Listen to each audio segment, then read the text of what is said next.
Hi guys, welcome back. Today I'm going to show you guys how to make a nice healthy snack or lunch, however you want to do it. Doesn't require any cooking whatsoever. It's great for summertime coming when it's going to be hot outside. These are healthy skewers.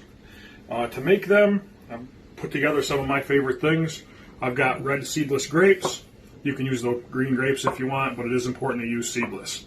Got some orange wedges, apples that I cut up. If you're not going to eat it right away, you want to put the apples in with a little bit of lemon juice so they don't turn brown and get mushy. I sliced up I got turkey, I got some cheddar cheese, and I've got some ham. And I also have some celery that I cut up. And then to make them, it's real simple. You just get a skewer, and then you just start putting the food through the skewer.